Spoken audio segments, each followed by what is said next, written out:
digne. Les cieux disent que tu es digne, digne, digne. La terre dit que tu es digne, digne, digne. Les cieux disent que tu es digne, digne, digne. La terre dit que tu es digne, digne, digne. Les cieux disent que tu es digne, digne, digne. La terre dit que tu es digne, digne, digne.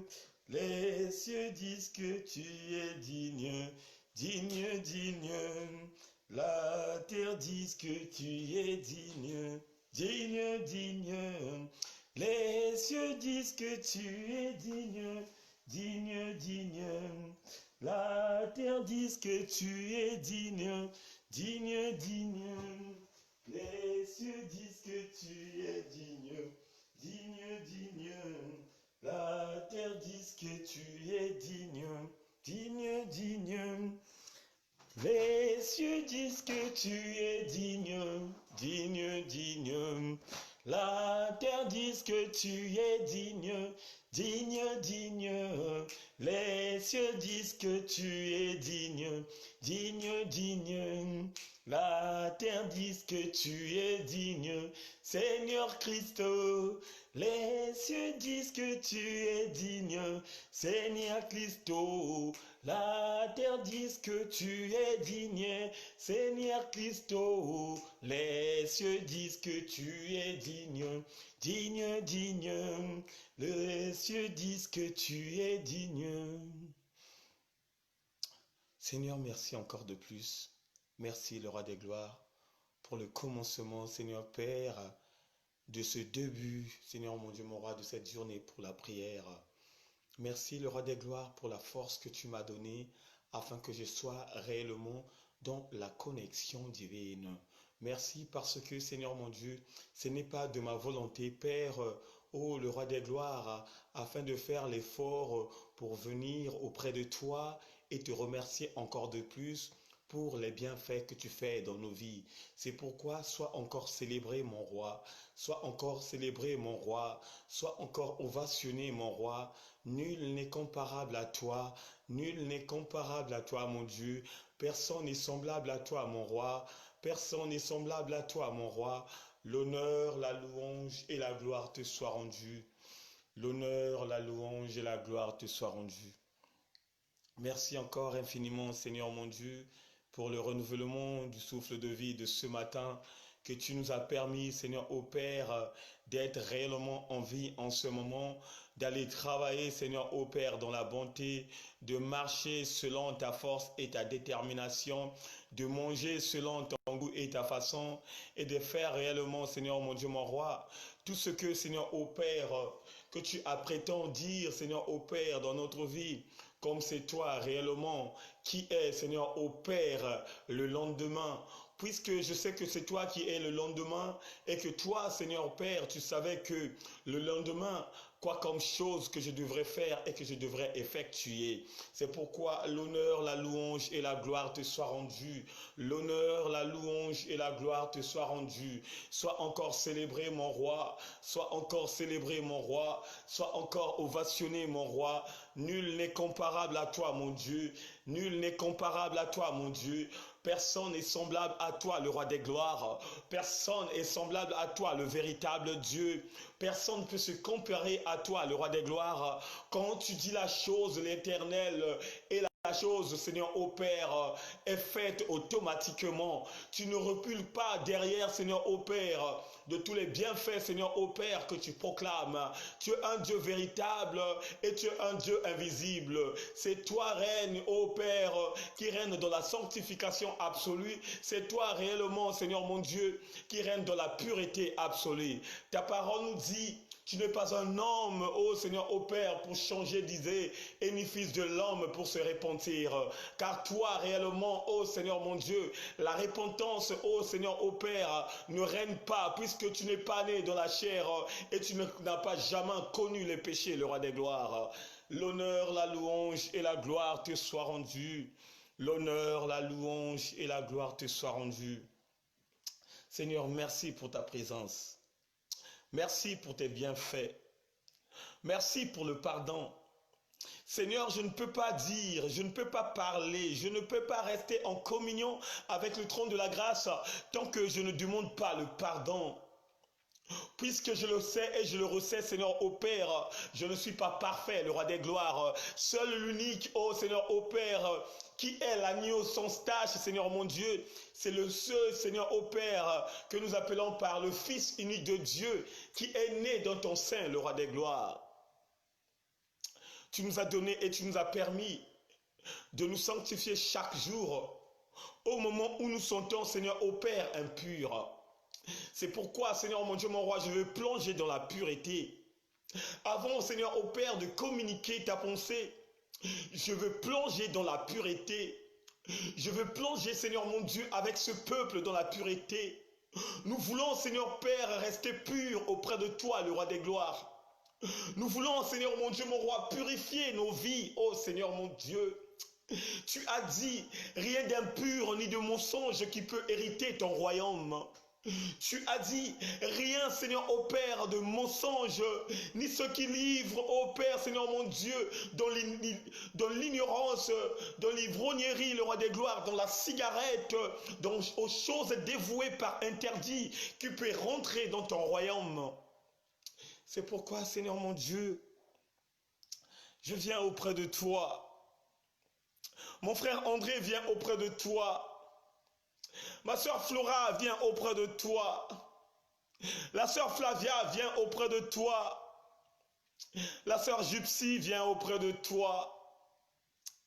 Tous mes frères et sœurs, Seigneur, ô Père, qui m'accompagnent, Seigneur, mon Dieu, mon roi, à la prière, viens auprès de toi, le roi des gloires. Il vient auprès de toi, mon Dieu. Il vient, Seigneur, mon Dieu, pour encore établir leur vie dans la pureté. Il vient auprès de toi, Seigneur mon Dieu, pour établir la vie dans la sanctification. C'est pourquoi donne encore, Seigneur mon Dieu, la détermination. Donne-moi, Seigneur, ô Père, l'apaisement des choses. Donne-moi la force et la conduction, Seigneur, ô Père, de plonger, Seigneur mon Dieu, dans ton bain, le roi des gloires. Sans toi, Seigneur mon Dieu, nous ne pouvons rien faire. Sans toi, Seigneur mon Dieu, je ne peux pas vivre. Sans toi, Seigneur mon Dieu, je ne peux pas marcher selon toi. C'est pourquoi, Seigneur mon Dieu, mon roi, tu nous as appelés à nous repentir du mal qu'on a fait, Seigneur mon Dieu, à tout ce peuple incrédule qui ont tourné le dos envers toi, le roi des gloires. Et nous sommes là, Seigneur mon Dieu, à subir. Nous sommes là à accepter, Seigneur mon Dieu, mon roi, la souffrance. Puisque ta parole nous dit, le roi des gloires, tu nous as appelés dans le ministère non seulement d'être en joie, mais de souffrir avec toi, selon la marche que tu as effectuée sur la terre. Je suis appelé, Seigneur mon Dieu, à souffrir avec toi. Je suis appelé à souffrir avec toi. Mon frère André, Seigneur mon Dieu, est appelé à souffrir avec toi. Seigneur, le ministère que tu m'as réservé, le ministère que tu m'as donné, ce n'est pas un ministère, Seigneur mon Dieu, où la joie règne, puisque toi, tu as effectué le grand travail de travailler, Seigneur mon Dieu, afin de gagner la bataille pendant 3 ans de souffrance et pendant 3 ans des injures, pendant 3 ans de souffrance et pendant 3 ans, Seigneur mon Dieu, là où l'homme t'a haï, le roi des gloires. Tu l'as dit, la lumière luit dans les ténèbres, mais les ténèbres ne l'ont pas reçu, le roi des gloires. À ceux qui ont reçu cette lumière, c'est eux, Seigneur mon Dieu, qui sont appelés fils et filles de Dieu véritable.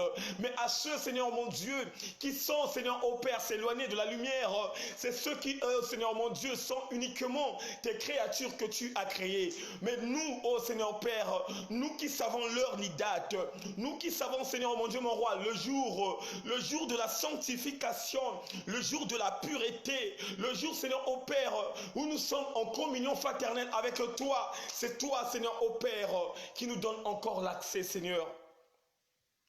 C'est toi qui nous donne encore l'accès, parce que quand on se souvient le jour de l'intercession, quand on se souvient, le roi des gloires, le jour, Seigneur, au Père, de la communion fraternelle, c'est en ce moment où tu trompes la stratégie au diable, afin que nous ne soyons pas, Seigneur, au Père, soumis par son souffle et par sa parole. L'honneur, la louange et la gloire te soient rendus. L'honneur, la louange et la gloire te soient rendus. Sois encore célébré, mon roi. Sois encore magnifié, mon roi. Sois encore ovationné, mon roi. Nul n'est comparable à toi, mon Dieu. Nul n'est comparable à toi, le véritable. Personne n'est semblable à toi, mon roi. Personne ne peut se comparer à toi, mon roi. L'honneur, la louange et la gloire te soient rendus. Seigneur, merci parce que quand je vois ma soeur Flora être connectée dans la communion fraternelle, quand je vois mon frère André connecté dans la communion fraternelle, c'est là où je vois réellement que tu nous as mis en réalité des choses, une vraie sémence qui donne des bons fruits dignes de la repentance. Quand je vois réellement Joëlie Zungu, Seigneur, au Père, connecté avec l'arbre de vie, le roi des gloires, c'est là en ce moment je vois réellement que tu es là, que tu vis, Seigneur mon Dieu, et que tu nous as donné encore une grande fraction, Seigneur, au Père, de Blanger. Quand je vois ma soeur Grâce Misère, Seigneur mon Dieu, quand je vois ma petite soeur Grâce, Seigneur, au Père, connectée, Seigneur mon Dieu, mon roi, avec la parole de Dieu, c'est en ce moment où je vois, oh Seigneur mon Dieu, mon roi, cette parole bénie de toi, le roi des gloires. Merci parce que ce soir tu vas dévoiler quelque chose. Merci parce que, Seigneur mon Dieu, tu vas parler de quelque chose qui est très important dans la vie de nous autres et de ceux, Seigneur mon Dieu, qui veulent réellement la vérité. Ta parole nous dit, vous connaîtrez la vérité et la vérité vous affranchira. Seigneur, je veux connaître la vérité. Je veux connaître la vérité, puisque le mensonge, Seigneur mon Dieu, est en train de dominer le monde. Ta parole nous dit, celui qui est le père des mensonges, c'est celui qui avait abandonné la foi dans le jardin d'Éden, qui était la vraie dimension céleste. Et quand il a abandonné la foi, il est venu aussi dans ce monde terrestre, de séduire les hommes ni les femmes, afin de leur faire comprendre que ce monde que nous vivons, c'est un monde réel, Seigneur, au Père. Mais nous, les enfants de Dieu, mais nous que tu as transformés, mais nous que tu as donné la sémence, nous savons que nous vivons dans l'illusion, mais que la véritable vie nous attend, Seigneur, au Père, après la mort. C'est là où tu as dit, ô Père, la volonté de mon Père, c'est que celui qui voit le Fils et qui croit en lui ait la vie éternelle, et au dernier jour, je le ressusciterai. Seigneur, ressuscite-nous le dernier jour. Nous voulons passer de la mort à la véritable vie. Nous voulons passer à la mort à la véritable vie. C'est pourquoi, Seigneur mon Dieu, tu m'as enlevé la honte. Tu m'as enlevé la honte en moi de ne pas, Seigneur, au Père, hésiter de parler de la vérité. Tu m'as enlevé la honte, Seigneur mon Dieu, de ne pas, Seigneur, au Père, écouter les mensonges. Mais tu as mis en moi un entendement spirituel que nous appelons par l'ouverture de l'esprit. C'est pourquoi, le roi des gloires, en ce moment parlant, tu vas ouvrir l'esprit de mes frères et sœurs. Tu vas ouvrir l'esprit, Seigneur mon Dieu, de ceux qui n'ont pas reçu l'ouverture de l'esprit. En ce moment parlant, le roi des gloires, là où est mes frères et mes sœurs, tu commences déjà à éliminer, Seigneur, au Père, les yeux spirituels. Tu commences à éliminer, le roi des gloires, les oreilles spirituelles. Tu commences, le roi des gloires, à illimiter la marge spirituelle dans leur vie. Tu commences déjà, le roi des gloires, à illimiter la détermination absolue dans la vie. Et tu commences, au Père, de faire les grandes choses. Gloire à toi, mon roi. Gloire à toi parce que tu es là. Ozali Nzambe, lelo sakola papa, loba lisusu papa, loba na banana yo, Seigneur mon Dieu, tu vas parler à ton peuple, puisqu'il y a beaucoup de gens, Seigneur mon Dieu, qui disent seulement Amen, Amen, Amen, mais qui ne comprennent pas que dans le Amen là, il faut réellement regarder de ce que nous disons Amen. Dans le ainsi soit-il, il faut bien écouter, oh my God, de ce que on nous communique. Seigneur, tu m'as ouvert les yeux. Tu m'as dit en vérité et en vérité, je vous le dis, il y a beaucoup de prophètes et des justes qui veulent voir ce que vous voyez, mais ils n'ont vu rien.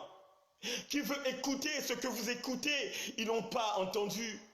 Mais c'est à vous que j'ai fait cette grâce, une grâce exceptionnelle parce que vous êtes resté fidèle à mes côtés. Seigneur mon Dieu, merci. Quand je vois Grâce Mouinas de Lyon, Seigneur au Père, elle est restée fidèle à tes côtés. Quand je vois ma soeur Grâce Misère, elle est restée grâce et fidèle à tes côtés. Quand je vois mon frère André, toujours fidèle au Père, quand on communique à ta pensée, le roi des gloires. Quand je vois Joélie, Seigneur mon Dieu, quand je vois Flora, oh my God, je vois cette fidélité, Seigneur au Père, et cette contraction, Seigneur mon Dieu, de mettre et à l'écoute, Seigneur mon Dieu, et d'écouter la pensée de Dieu. Seigneur, maintenant tu vas parler. Maintenant, papa, tu vas parler. Je suis tout simplement un instrument que tu utilises. Moi aussi, de mon côté, Seigneur, au Père, je m'intéresse, oh Seigneur mon Dieu, de tout ce que tu diras. C'est pourquoi domine la chair humaine qui est en moi et fais vivre, Seigneur mon Dieu, l'esprit, afin que l'esprit de Dieu domine toutes choses, Seigneur, au Père, qui est aux alentours de nous, afin de nous distribuer la bonne pensée du véritable. L'honneur, la louange et la gloire te soient rendus dans le nom puissant du Seigneur. Nous avons ainsi prié. Amen. Est-ce que quelqu'un peut dire Amen? Est-ce que parmi vous, quelqu'un peut dire Amen? Bonjour mes frères et sœurs, bonjour à tous les fidèles. Je suis très content et très ravi de voir les fidèles. Quand je vois Grâce Misère depuis Cergy, je te salue dans le nom puissant de notre Seigneur et Sauveur. Je suis très ravi. Quand je vois ma soeur Flora, non. Là où je suis tellement très sailli de joie. Quand je vois, bien-aimé dans le Seigneur, mon frère André, non, non, non, non. Je vois réellement que la semence de Dieu le Père Tout-Puissant règne dans vos vies. Bien-aimé dans le Seigneur, ce soir, on va parler des choses. On va parler des choses, bien-aimé dans le Seigneur, que les gens ne voient pas. On va parler, bien-aimé dans le Seigneur, les choses que même les hommes de Dieu ne voient pas. Même que ce soit ceux qu'on appelle par des grands pasteurs, ceux qu'on appelle par les grands évangélistes, ceux qu'on appelle par les grands docteurs, des prophétesses ni des prophètes. Mais Dieu nous a fait grâce. Bien-aimé, dis Dieu m'a fait grâce. Là où tu es dit, Dieu m'a fait grâce. Là où tu es écrit, Dieu m'a fait grâce ce soir. Oui, Dieu nous a fait grâce. C'est pourquoi aujourd'hui, bien-aimé, qu'il va dévoiler le secret. Dieu va dévoiler quelque chose de grave qui est mentionné dans la parole du roi, du grand roi, et que beaucoup ne font pas attention à cela.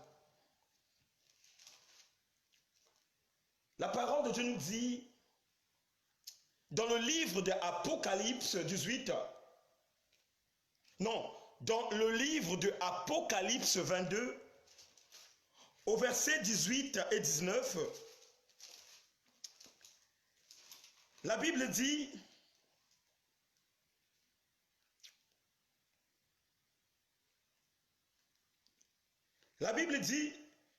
je le déclare à quiconque entend les paroles de la prophétie de ce livre. Si quelqu'un y ajoute quelque chose, Dieu le frapperait des flots d'écrits dans ce livre. Et si quelqu'un retranche quelque chose des paroles du livre de cette prophétie, Dieu retranchera sa part de l'arbre de la vie et de la ville sainte écrit dans ce livre. Amen. Bien-aimés dans le Seigneur, il y a quelque chose qui se passe. Là, on dit que toutes les choses, toutes les écritures, tout qui a été mentionné dans cette parole de vie, que personne ne peut ni ajouter, ni enlever, bien-aimés dans le Seigneur. Personne peut ajouter ni enlever. Bien-aimés, partagez la vidéo, s'il vous plaît. Partagez la vidéo. C'est très, je vous dis, c'est très important. C'est vraiment important. C'est une grâce que Dieu nous a fait. Maximum de partage, s'il vous plaît, bien-aimés. Partagez la vidéo. Puisque je veux aussi, à ceux qui sont vos amis, puissent comprendre et voir réellement la réalité des choses. Quand on dit le diable se déguise comme un ange de lumière, bien-aimés, ce n'est pas parce que c'est un verset biblique et ça s'arrête là. Non. C'est la réalité, bien-aimés dans le Seigneur. C'est vraiment la réalité. Partagez la vidéo et je veux réellement que ceux qui sont de vos amis, ceux qui aiment aussi la parole de Dieu, vont en bénéficier de cela. Là, la parole de Dieu nous dit qu'on ne peut rien trancher ni ajouter. Mais bien-aimés, je veux vous faire comprendre quelque chose. La Bible a été écrite par un homme. Les paroles qui sont mentionnées dans la Bible, c'est réel. Mais par rapport à l'ignorance, par rapport, bien-aimé dans le Seigneur, à la faiblesse de l'homme, bien-aimé dans le Seigneur, avait changé, avait réellement changé la manière et la façon dont Dieu avait dévoilé tout ce qui était dans son esprit, de faire comprendre au monde que les paroles là, ce sont des paroles saintes. Pourquoi je le dis? Parce que, bien-aimé, quand tu lis la Bible, il ne faut pas lire la Bible comme étant un livre romantique. Ne lisons pas la Bible comme étant un livre romantique. C'est comme tu lis, bien-aimé dans le Seigneur, le soir, tous les bouquins que tu achètes qui te donnent encore plus d'affection et d'amour au moment où tu cherches réellement l'amour véritable et l'assiégement de ton couple là où tu es. La Bible est un livre de l'éducation. La Bible est un livre de l'expérience. La Bible est un livre qui donne encore plus de foi et plus de respect. Mais la Bible est dans le Seigneur n'est pas un livre comme les autres, bien-aimés. La Bible n'est pas un livre comme les autres.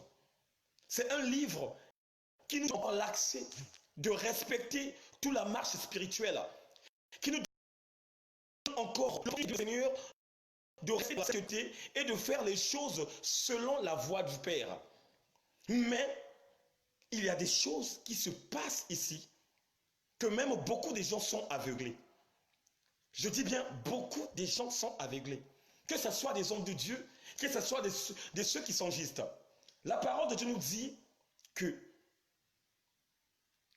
dans le livre de Matthieu 13, le Christ a parlé à ses disciples en leur disant, en vérité, je vous le dis, les prophètes et les justes cherchent les choses que vous voyez, mais ils ne voient pas.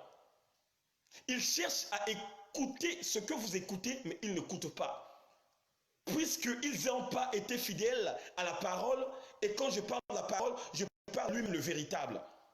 Mais aujourd'hui, on a eu cette audace que nous, les enfants de Dieu, plus pratiquement, moi, le frère Eric Nzungu, Dieu m'a fait comprendre qu'il fallait que j'aille toucher les dimensions qu'il voulait afin que je puisse vous les communiquer.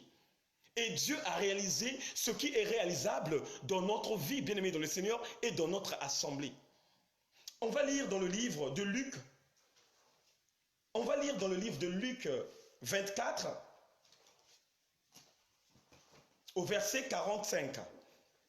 S'il vous plaît, écrivez Luc 24 au verset 45.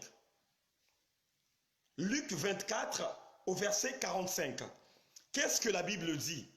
La Bible dit, alors il leur ouvrit l'esprit afin qu'ils comprennent les Écritures. Amen. Alors il leur ouvrit l'esprit afin qu'ils comprennent les Écritures. Pourquoi le Christ a ouvert l'esprit de ses disciples afin de comprendre les Écritures? Bien-aimés, quand ils ont commencé à marcher avec le Christ, quand ils ont commencé à faire la marche spirituelle, beaucoup d'entre eux n'avaient pas eu l'ouverture de l'esprit. Beaucoup d'entre eux ont été tentés par le diable puisque la stabilité spirituelle ne régnait pas dans leur vie. Beaucoup d'entre eux, bien-aimés dans le Seigneur, étaient les vagabonds spirituels parce qu'ils n'étaient pas connectés avec la connexion divine. Mais quand Christ est revenu à la vie, donc ça veut dire que quand il est mort, quand il est allé chercher les captifs et emmener tous ces captifs, c'est en ce moment où il a décidé d'ouvrir l'esprit de ce qui a été fidèle à lui. L'ouverture de l'esprit est quelque chose, bien aimé dans le Seigneur, que Dieu ouvre seulement à celui qui est fidèle. Quand je vous vois réellement être dans la fidélité spirituelle, en sachant que le mercredi à 18 h, on a intercession, c'est ce moment où je vois réellement que Dieu commence à ouvrir l'esprit de tout un chacun. Quand je vois Anaïs, Mabeka, tout le temps dans la communion fraternelle, tout le temps qu'ils respectent l'heure de venir écouter la parole de Dieu, c'est en ce moment où je vois réellement que Dieu commence à ouvrir l'esprit. De telle manière qu'il avait fait aux disciples à cette époque, c'est de telle manière aussi Dieu est en train de faire en ce moment. Quand je vois ma soeur bien-aimée dans le Seigneur, Mizi depuis Las Vegas, en direct réellement en ce moment, je vois réellement que la sémence est là. Le Christ est mort, il est revenu à la vie. Et quand il est revenu à la vie, comme il savait qu'il devrait retourner dans la vraie dimension céleste, il a commencé à ouvrir l'esprit de ses disciples afin que les disciples puissent lire réellement les Écritures qui étaient écrites dans la Bible.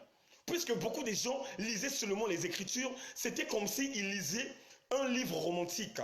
Et c'est ça que nous voyons aujourd'hui. Beaucoup d'entre nous, bien-aimés, lisent la Bible comme étant un livre normal, mais sans le savoir que la Bible a des révélations cachées. La Bible a des paroles puissantes. La Bible a des erreurs commises au jour quand on l'a mentionné, et il y a aussi un langage qui a été mentionné là, qui n'était pas juste et réel pour nous les enfants de Dieu. Donc il fallait d'abord que je rentre dans l'ouverture de l'esprit. Dieu m'a ouvert l'esprit. Dieu a illuminé mes yeux. Donc je suis plongé dans l'illumination surnaturelle pour voir réellement la chose qui est entrée d'embêter, la chose qui nous pousse à être dans la déviation, la chose qui nous pousse à dire toujours Amen, Amen, Amen, mais au moment tu ne sais pas quoi comme chose qu'on te communique. Il y a beaucoup de gens qui disent seulement, quand on dit Amen, Amen, Amen, Sakola, Sakola, Amen, mais tu ne sais pas, tu ne comprends pas ce que l'homme de Dieu est en train de lire. Tu ne saisis pas ce que l'homme de Dieu est en train de communiquer. Tu ne saisis pas comme révélation que l'homme de Dieu a mis sur place afin de te conduire réellement dans le bon chemin et que ce chemin puisse te conduire encore dans une autre dimension élevée pour que tu puisses acquérir une grande foi qui va te permettre de rentrer dans l'illumination surnaturelle, de bâtir réellement le bon ministère de Dieu. Ah my God. Bien-aimés, la parole de Dieu nous dit, dans le livre de Jean 8, au verset 32, vous connaîtrez la vérité et la vérité vous affranchira. Ce soir, vous allez connaître la vérité. La vérité, ce n'est pas, bien-aimés dans le Seigneur, ce que nous pensons en nous faisant comprendre que l'homme doit être seulement véridique. Mais la vérité, c'est qui? Qui est la vérité? Tu dois te poser des questions. J'espère que chacun d'entre vous a sa Bible, s'il vous plaît. Prenez les Bibles, s'il vous plaît. Prenez les Bibles, s'il vous plaît. J'espère que parmi vous, j'espère que vous avez vos Bibles. Vous connaîtrez la vérité et la vérité vous affranchira. Quand on parle de la vérité, on parle du roi des gloires. Quand on parle de la vérité, on parle de l'incarnation de la personne du Christ. Puisque c'est lui qui est le chemin, la vérité et la vie.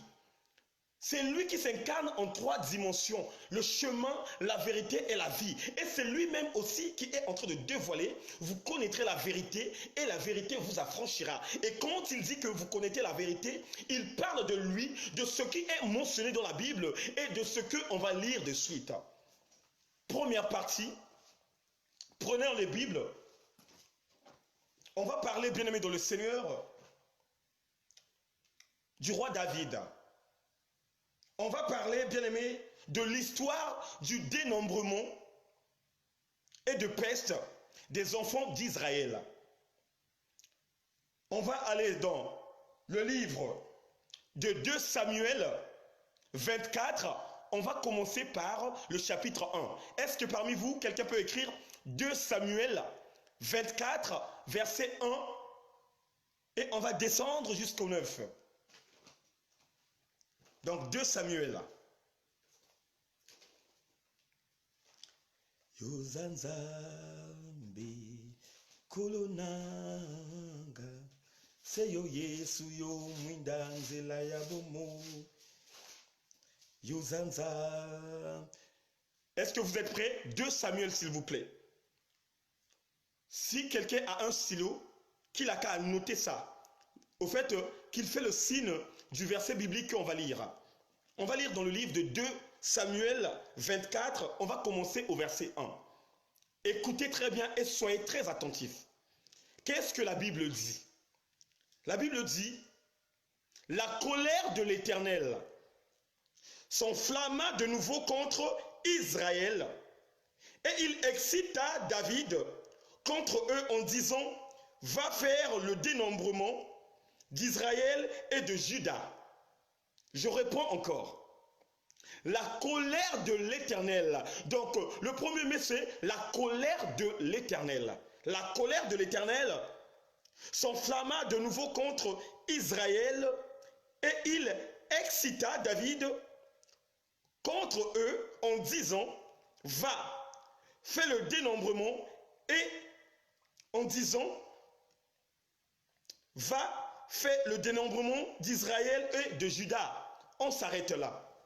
On va aller dans le livre de 1 Chronique au verset 21. C'est la même histoire. Écrivez 1 Chronique 21, on va commencer par le chapitre 1.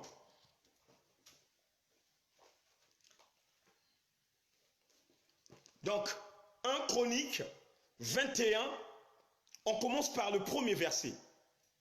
Qu'est-ce que la Bible dit? Écoutez bien. Là-bas, on a parlé de la colère de l'Éternel. Et ici, c'est la même histoire que l'homme de Dieu, le roi David, est en train aussi d'exprimer. Là-bas, c'est Samuel, le prophète, qui a parlé. Et là, c'est le roi David qui parle. Écoutez bien qu'est-ce que la parole de Dieu dit. La parole de Dieu nous dit, Satan se leva contre Israël et il excita David à faire le dénombrement d'Israël. Et David dit à Joab et aux chefs du peuple, allez, faites le dénombrement d'Israël depuis Ben-Sheba jusqu'à Dan et rapportez-le-moi afin que je sache combien il s'élève. Amen.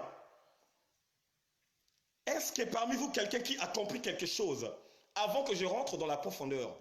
Est-ce que parmi vous quelqu'un qui a compris quelque chose? Quand on a lu dans le livre de 2 Samuel 24, on dit et on parle de la colère de l'Éternel. Et quand on parle de l'Éternel, on parle du Père. Mais quand on lit en 1 Chronique 21, au verset 1, on dit Satan se leva contre David. Et quand Satan se leva contre David, qu'est-ce que Satan a fait? Il excita à David à aller dénombrer. Bien-aimé dans le Seigneur, est-ce que parmi vous quelqu'un qui a compris la chose que je suis en train de distribuer? Cette histoire qui est dans les 2 versets est la même histoire, bien-aimé dans le Seigneur, que le roi David avait vécue. Et cette histoire, bien-aimée dans le Seigneur, est l'histoire du dénombrement du peuple israélite. Puisque le peuple israélite était dans la déviation, il fallait dénombrer les gens, ceux qui avaient détourné le dos auprès de l'Éternel, en leur mettre à côté, et ceux qui avaient accepté l'Éternel comme le roi des gloires et le Seigneur de tout le temps dans leur vie. Quand tu vas dans le livre de Samuel, on te parle de la colère de l'Éternel qui s'enflamma contre David et excita David à aller dénombrer. Mais là, Satan donne l'ordre à David qui est l'homme de Dieu. Oh my God! Satan donne l'ordre à David d'aller dénombrer le peuple israélite qui commettait les bêtises afin que ce peuple réellement soit divisé, les autres de gauche et à droite. Vous ne voyez pas réellement que l'histoire a été manipulée? Vous ne voyez pas qu'il y a quelque chose qui se passe dans l'histoire. Il y a quelque chose qui a détourné l'histoire. Bien aimé, je vais encore prendre la Bible expliquée. Ça, c'est la Bible expliquée. On va encore lire dans la Bible expliquée, s'il vous plaît. On va toujours aller dans la même dimension.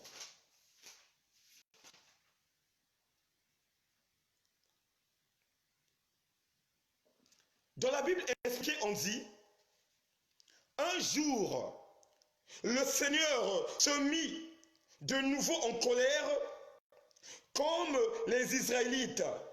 Il poussa David à agir contre leur intérêt en lui suggérant de dénombrer les Israélites et les Judéennes.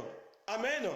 Ça, c'est dans la Bible expliqué qu'on nous parle qu'un jour le Seigneur se mit de nouveau en colère. On va aller encore en livre de 1 Chronique 21.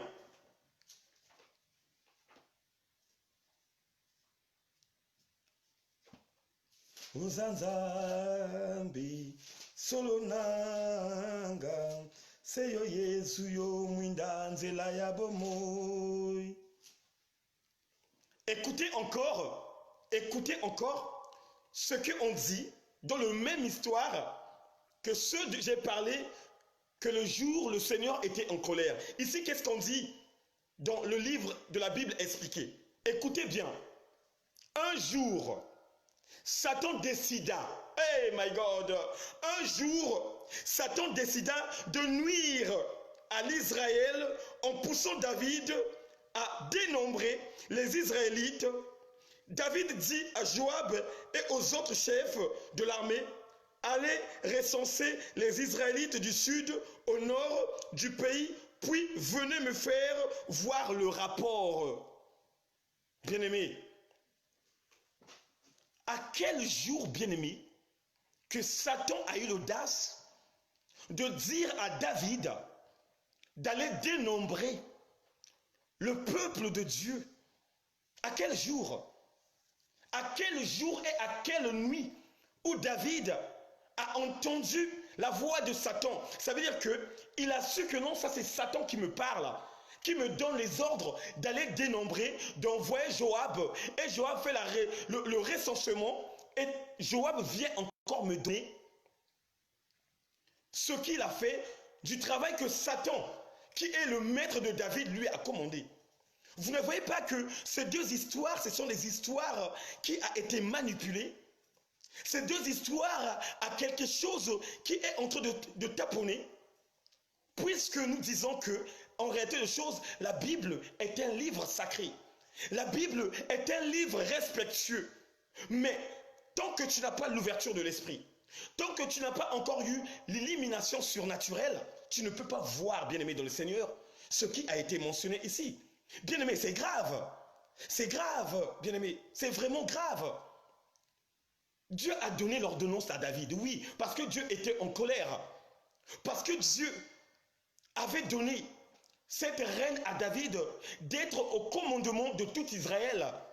Mais quand Dieu a su que tout ce peuple israélite n'était pas dans la soumission de la parole, Dieu de nouveau, il s'est mis en colère en disant à David, va et dénombre le peuple. Mais bien aimé, ce n'est pas Satan qui a donné l'ordre à David. Ce n'est pas Satan qui a excité David. Quand tu lis dans la Sainte Bible, on dit Satan excita. Quand tu lis, on dit la colère de l'Éternel excita. Donc quoi? Donc, la colère de l'Éternel, c'est le déguisement du diable? Ou c'est le diable? C'est ça que je veux faire comprendre à vous, mes frères. Est-ce que la colère de l'Éternel, c'est le diable? Ou c'est lui-même le Père?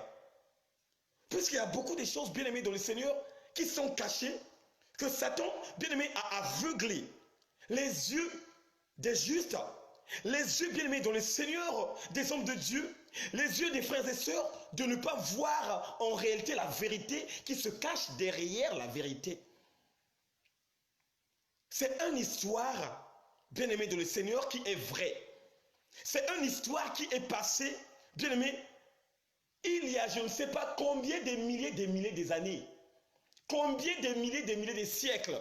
C'est une histoire vraie que David avait vécue. Mais la vérité, c'est que quand ce peuple était dans la déviation, quand ce peuple avait touché aux choses dévouées par interdit, c'est Dieu comme étant le Dieu de ce peuple qui avait excité David d'aller dénombrer.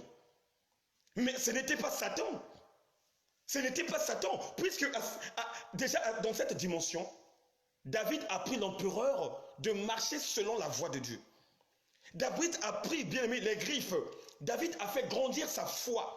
David a monté dans l'escalier de la foi, de stabiliser réellement sa foi pour être dans la connexion divine avec le véritable Dieu d'esprit. Samuel dit que c'était la colère de l'Éternel. Mais Chronique dit c'était Satan qui avait excité. L'histoire est devenue vraiment catastrophique. C'est pourquoi, bien-aimé dans le Seigneur, ce n'est pas parce que je te communique la pensée de Dieu et toi de ton côté tu ne cherches pas. Non. Bien-aimé, la parole de Dieu nous dit il y avait un peuple béréen à cette époque. Qu'est-ce que ce peuple béréen faisait quand l'apôtre communiquait la pensée de Dieu? Le peuple béréen prenait le temps. Ils écoutent l'enseignement de Paul. Ils incarnent l'enseignement de Paul. Après, à la fin, qu'est-ce qu'ils faisaient, ce peuple? Quand ils rentraient chez eux, ils recherchaient encore tout ce que Paul disait au sujet de notre Seigneur et Sauveur. Dans la livre de la loi. Mot à mot, petit à petit, ils comprenaient, et c'est là où ils voyaient réellement que l'apôtre Paul était réellement une personne qui était venue réellement faire la prédication de la parole du Fils du Roi des Gloires. Amen. Et c'est ça aussi, bien-aimé de le Seigneur, qui doit régner dans nos vies. C'est ça qui doit régner dans nos vies. On ne peut pas seulement lire la Bible comme était un intellectuel qui a grandi et né dans les études supérieures, par exemple, qui était dans l'école d'Harvard ou bien de la Sorbonne, qui est sorti même docteur, oh my God, qui est sorti docteur des Écritures. Et c'est ça même aussi qui avait mis en déviation celui qu'on appelait par Nicodème. Nicodème croyait réellement que, tellement qu'il était docteur de la loi, donc il connaissait réellement les Écritures. Au moment où il ne connaissait pas. Parce que quoi? Il n'avait pas l'illumination surnaturelle de voir et de lire réellement ce qui a été mentionné dans la Bible. Et quand il a senti que la personne de Jésus qui était en face de lui, la personne du véritable qui était en face de lui, quand il communiquait la pensée, c'est en ce moment où il a senti, cette personne-là, il ne peut que venir de celui qui est céleste. Cette personne-là, il ne peut que venir de l'Éternel des armées. Mais comme moi, je suis un docteur de la loi et que j'enseigne à l'église, je ne peux pas aller voir cette personne l'après-midi parce que les gens vont me voir. Je dois seulement chercher la nuit pour aller voir la personne. Et c'est là où il a eu le courage d'aller voir la personne. Et quand il a vu le Christ lui a dit de naître de nouveau.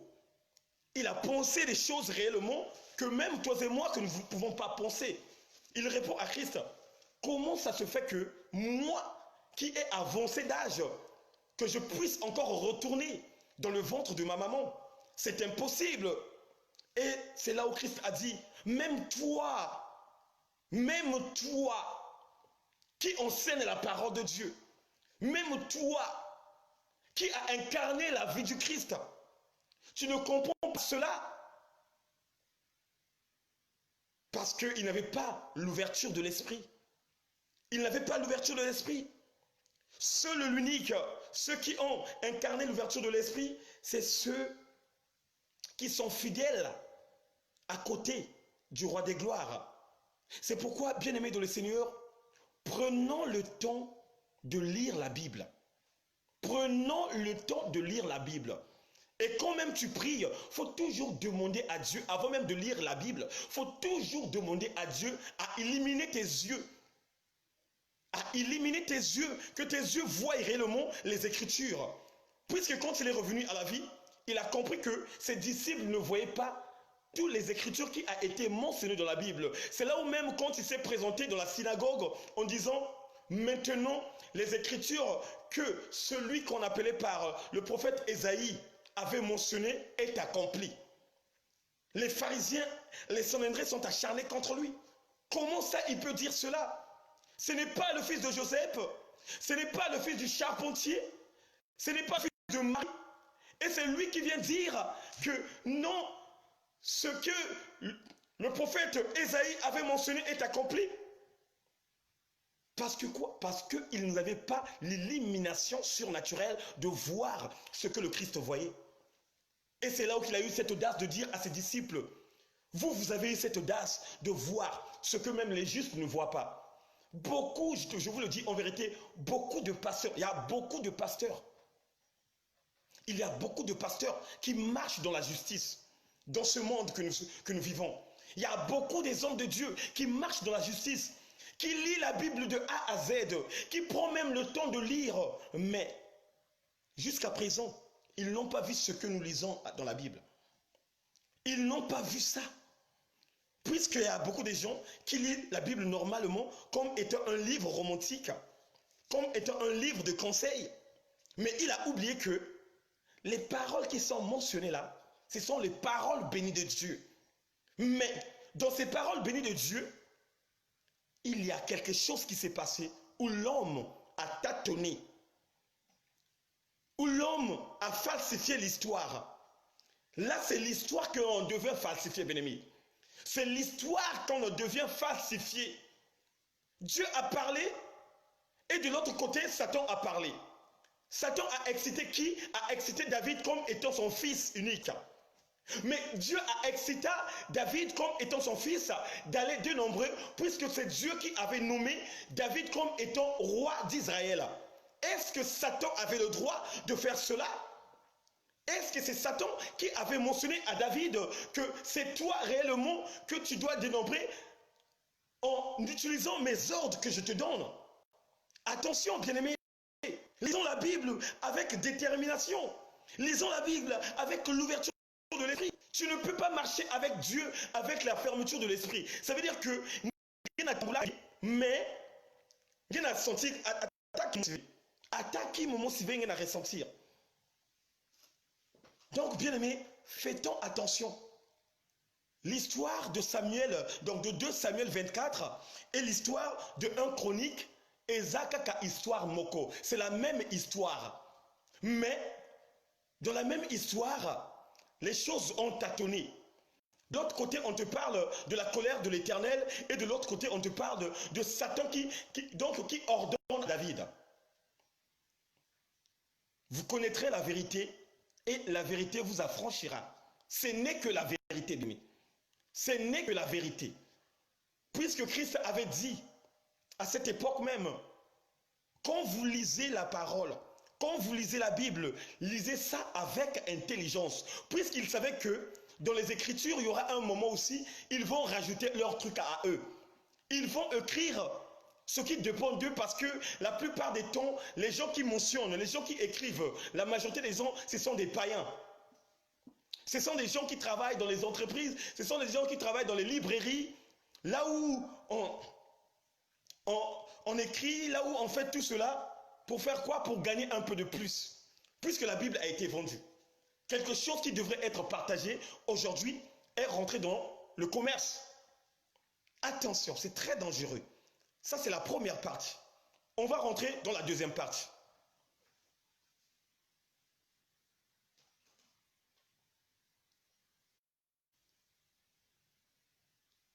On va rentrer maintenant dans l'histoire que Jésus chasse les démons à Gadana. On va rentrer dans cette histoire. Le premier verset, on va d'abord lire dans le livre de Marc 5, de verset 1 à 13. Marc 5, verset 1 à 13.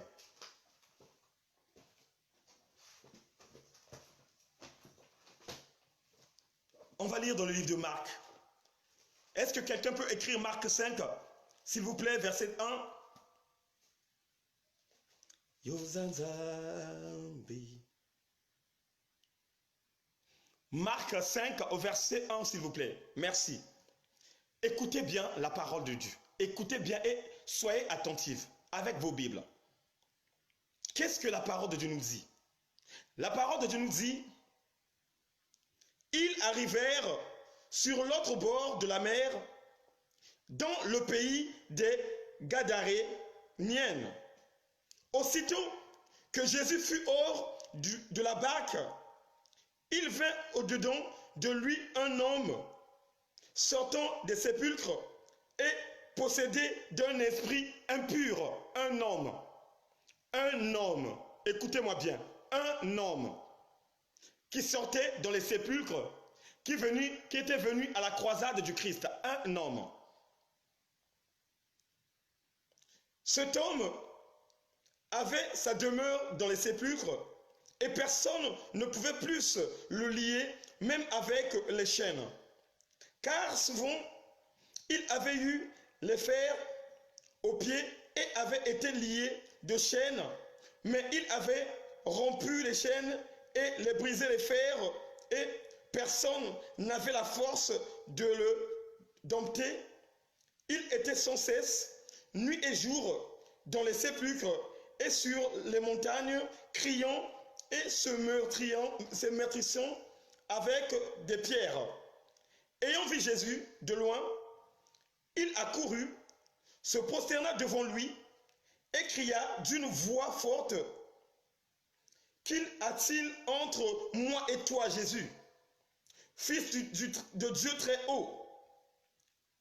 Je t'en conjure au nom de Dieu de ne me tourmente pas. » Car Jésus lui disait, « Sors de ce corps, sors de cet homme, esprit impur. » Et il lui demanda, « Quel est ton nom? » Cet homme répond, « Légion est mon nom. » Lui répondit-il, « Car nous sommes plusieurs. » Je m'arrête là. On l'a demandé, « Quel est ton nom? » Cet homme, une seule personne, « Quel est ton nom? » Il répond, « Légion. » Ça veut dire plusieurs.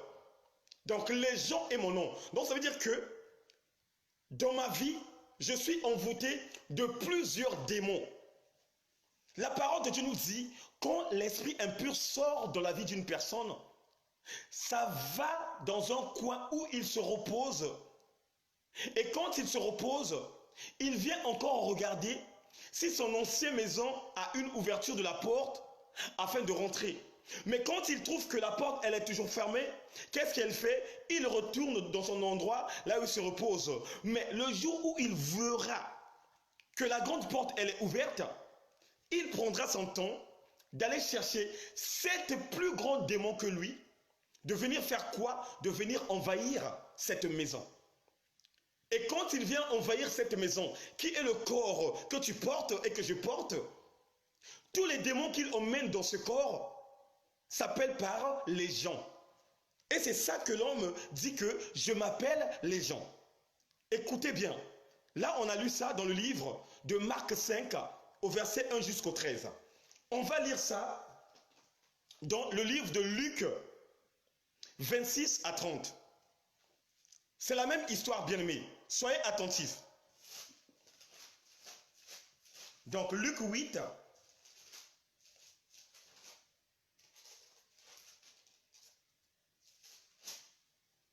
Luc 8 au verset 26.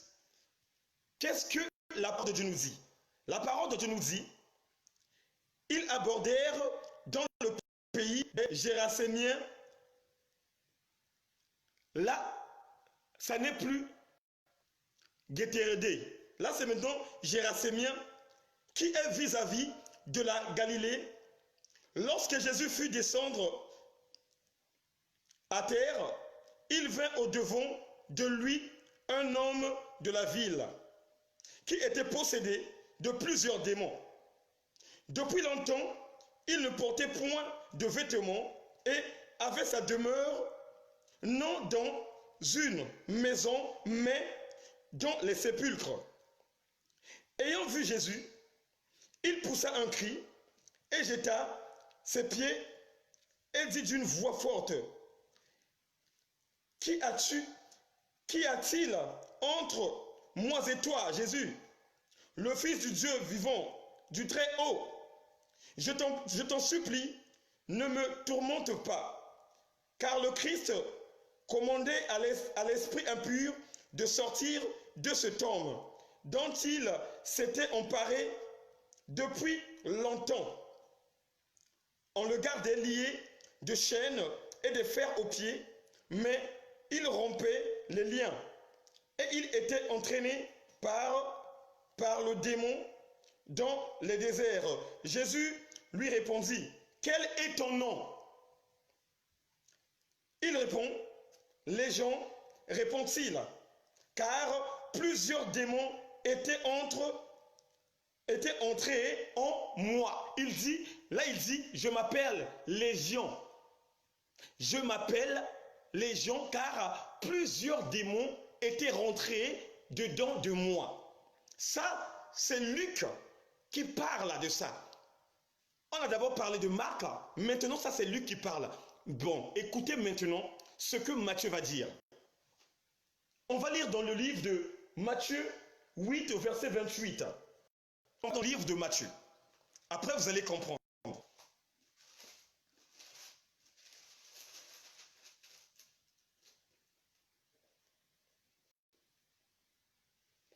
Donc Matthieu 8 au verset 28. Bien aimé, c'est toujours la même histoire qui était dans le livre de Marc, dans le livre de Luc, et maintenant c'est Matthieu qui parle. Matthieu, le collecteur des impôts. Qu'est-ce que Matthieu dit? Écoutez bien, écoutez vraiment bien. Qu'est-ce que Matthieu dit? Matthieu dit, lorsqu'il fut sur l'autre bord, dans le pays de Gadarénien, deux démoniaques, oh my God, deux démoniaques. Je m'arrête d'abord là. Dans le livre de Matthieu, on vous parle de deux démoniaques. Quand on a lu dans le livre de Marc, on te parle seulement d'un démoniaque. Quand on a lu dans le livre de Luc, on te parle de un démoniaque qui avait légion. Ça veut dire qu'un démoniaque qui avait plusieurs démons en lui.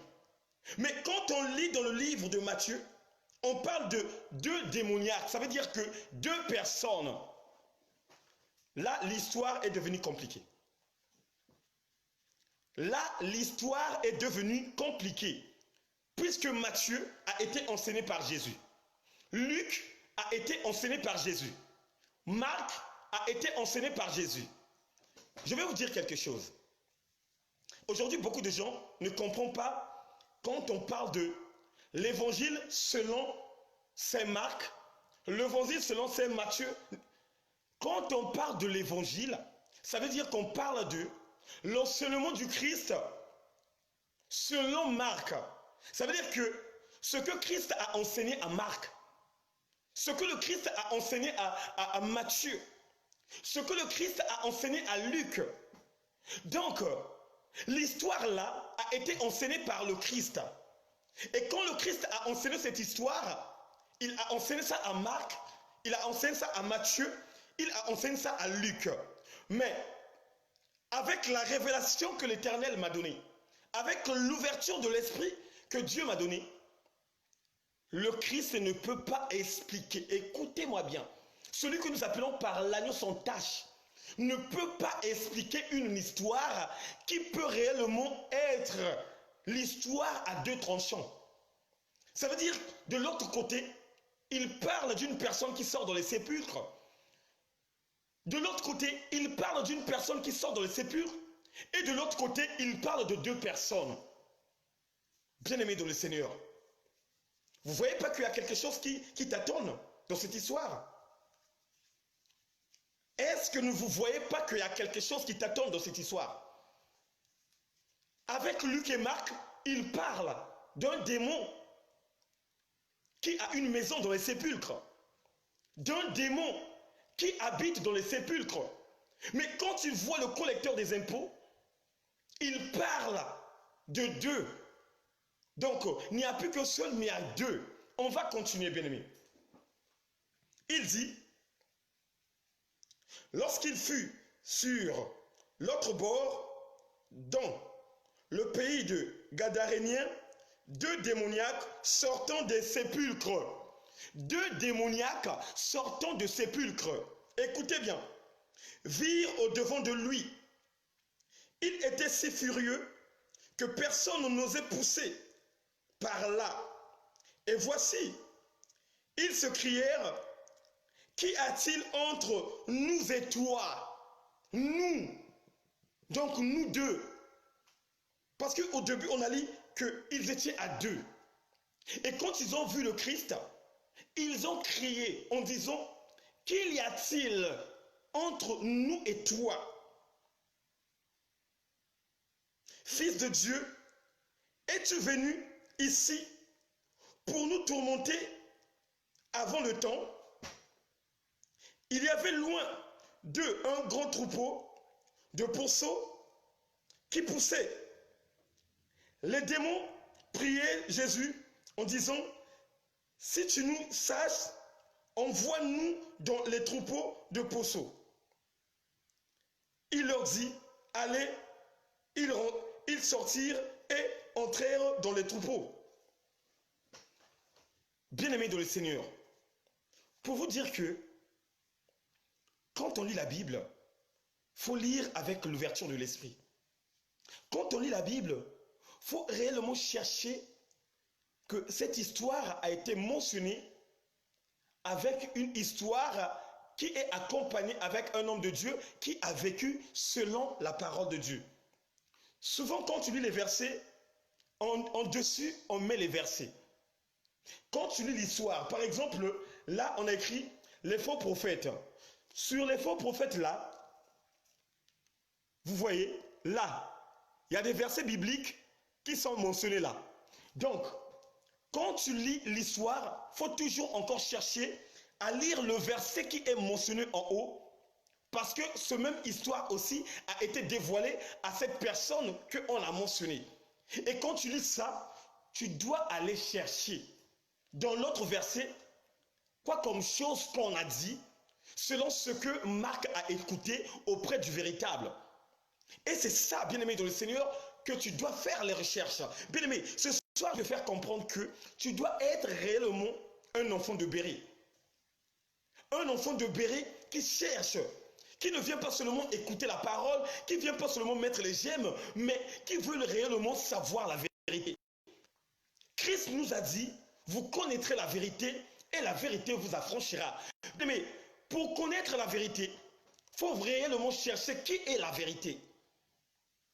Qui est la vérité? Est-ce que ça c'est la vérité? Est-ce que ça c'est la fausseté? Est-ce que ce qu'on a dit ça, c'est réellement vrai? Et si tu vois réellement que la chose que tu cherches et que tu as trouvé la solution, c'est en ce moment où cette vérité t'affranchira, qui te donnera vraiment l'assurance de marcher avec cette vérité et de rester réellement déterminé dans l'œuvre que nous cherchons, nous tous, bien-aimés dans le Seigneur. Beaucoup de gens ne font pas attention. Beaucoup, oui, bien sûr, beaucoup de gens ne font pas attention. C'est là où Christ dit, il y a beaucoup de gens qui disent, Seigneur, Seigneur, mais moi je ne les connais pas. Oui, parce que quand tu dis Seigneur, Seigneur, tu es dans la maison de Dieu. Tu es venu prier. Tu es dans le science de prier, de finir de prier et de rentrer chez toi. Et quand tu rentres chez toi, tu prends la Bible, tu remets ça au même endroit que tu la prends le jour de l'intercession. Seigneur, Seigneur, mais moi je ne les connais pas. Parce que quoi? Ce qui a été mentionné à l'intérieur de la Bible ne t'a pas exprimé le fait de comprendre l'écriture et de l'incarner pour la mettre en pratique. Et c'est un danger permanent pour nous les chrétiens. C'est un danger permanent pour nous les hommes de Dieu. C'est un danger permanent pour nous qui veulent réellement marcher dans la droiture, dans la simplicité, dans la sincérité et dans la sévérité. Puisque la parole de Dieu nous dit, rien de sûr ni de mensonge qui héritera le royaume. Et quand on te communique la pensée, s'il y a le mensonge et que toi tu acceptes cette mensonge, sache que le mensonge là, tôt ou tard, produira des fruits dignes de la mort. Et c'est ça que nous voyons aujourd'hui, bien-aimés dans le Seigneur, tous nos frères et sœurs qui parlons au sujet de la bière, que non, Paul a dit à Timothée que tu peux prendre, mais tu ne sais pas pourquoi Paul avait dit cela. Tu ne sais pas pourquoi Paul avait dévoilé cela, puisque Timothée avait mal à l'estomac. Et quand Paul a commencé à décortiquer les choses à Timothée, c'est en ce moment où Dieu l'a révéla. Dieu l'a révéla la chose afin d'anéantir ce mal que Timothée avait dans le ventre. Mais Paul n'avait pas excité aux gens de dire que tu peux boire avec modération. Non. Non. La Bible dit, il n'y a qu'un seul grand. Qui est ce grand? C'est Jean-Baptiste. Dans le sein de sa maman, il n'a ni connu ni vin enivrante, ni liqueur fort. Et si Jean n'a pas connu cela, ça veut dire que sa mère aussi qui portait Jean dans son ventre ne buvait pas de l'alcool. Et quand ce fils est venu dans le monde, il était terrible. Bien-aimé, si tu es enceinte, en ce moment, si réellement tu bois l'alcool, bien-aimé, tu dois arrêter avec ça. Puisque l'alcool peut nuire la santé de ton fils. Puisque l'alcool, bien-aimé, peut nuire la santé de ton fils. Et quand ton fils viendrait dans ce monde d'une façon, bien-aimé, qui ne serait pas bien à tes yeux, c'est en ce moment où tu chercherais les sorciers. Mais au moment où tu as oublié que je buvais l'alcool, je m'enivrais dans l'alcool, tout le temps j'étais sous, mais au moment où j'étais enceinte, incarne ce que la maman de Jean-Baptiste avait incarné. Et quand tu incarnes cela, ça te produira quelque chose de très bien de voir réellement ton fils dans la bonne santé. C'était une parenthèse. Et cette histoire-là, quand je l'ai lue, quand j'ai lu réellement, j'ai dit non, il y a quelque chose qui ne marche pas. C'est la même histoire que le Christ est en train de décortiquer dans la vie, bien-aimé dans le Seigneur, de celui qu'on appelle par Matthieu. Matthieu qui était le collecteur des impôts. C'est la même histoire qui est en train de décortiquer dans la vie de Luc. Luc qui était le compagnon de Paul, puisque Luc aussi était disciple du Christ. Il suivait Christ aussi. C'est la même histoire aussi que Christ est en train de dévoiler dans la vie de Marc.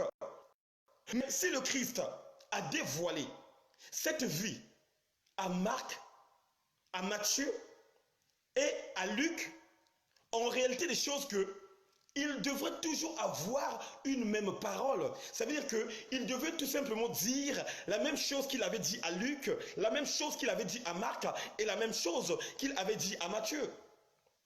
Et quand Dieu m'a ouvert l'esprit, quand j'ai vu cela, j'ai dit oui, il y a quelque chose qui se passe là. Donc ça veut dire que je dois demander l'ouverture de l'esprit à l'Éternel de me montrer en réalité des choses. La vraie histoire de celui qui sortait dans les sépulcres est dans quel livre? La vraie histoire est dans quel livre? Dans le livre de Matthieu? Dans le livre de Marc?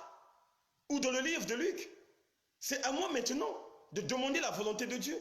C'est à moi de maintenant d'appeler urgemment à mon Père Céleste, qu'il me dévoile, qu'il me fait comprendre. Au moment que hier ou avant-hier, j'étais en tourmente de lire seulement sans le savoir que l'histoire, quelque part, il a été, mais on nous dit, on ne peut pas retrancher, on ne peut pas ajouter, sinon le Père diminuerait les jours de ton séjour sur la terre. Non, lisons la Bible, bien-aimé dans le Seigneur, lisons la Bible avec intelligence. Il faut que tu puisses lire la Bible avec intelligence, puisque quand tu lis la Bible avec intelligence, tu verras réellement que Dieu t'ouvrira l'esprit, bien-aimé dans le Seigneur. La Bible dit dans le livre de Matthieu 24 au verset 15, c'est pourquoi lorsque vous verrez l'abomination de la désolation dont te parlait le prophète Daniel,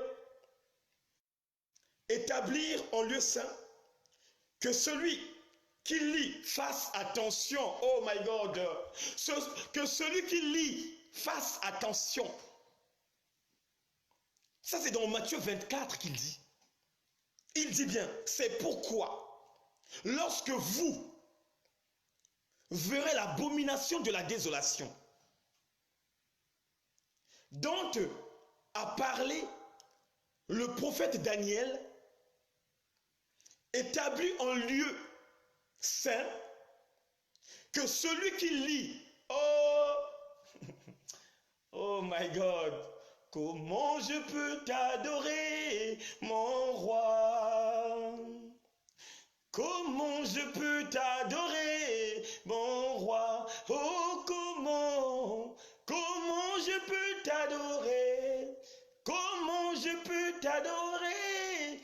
Comment je peux t'adorer, mon roi? Comment je peux t'adorer? Comment je peux t'adorer? Comment je peux t'adorer, mon roi?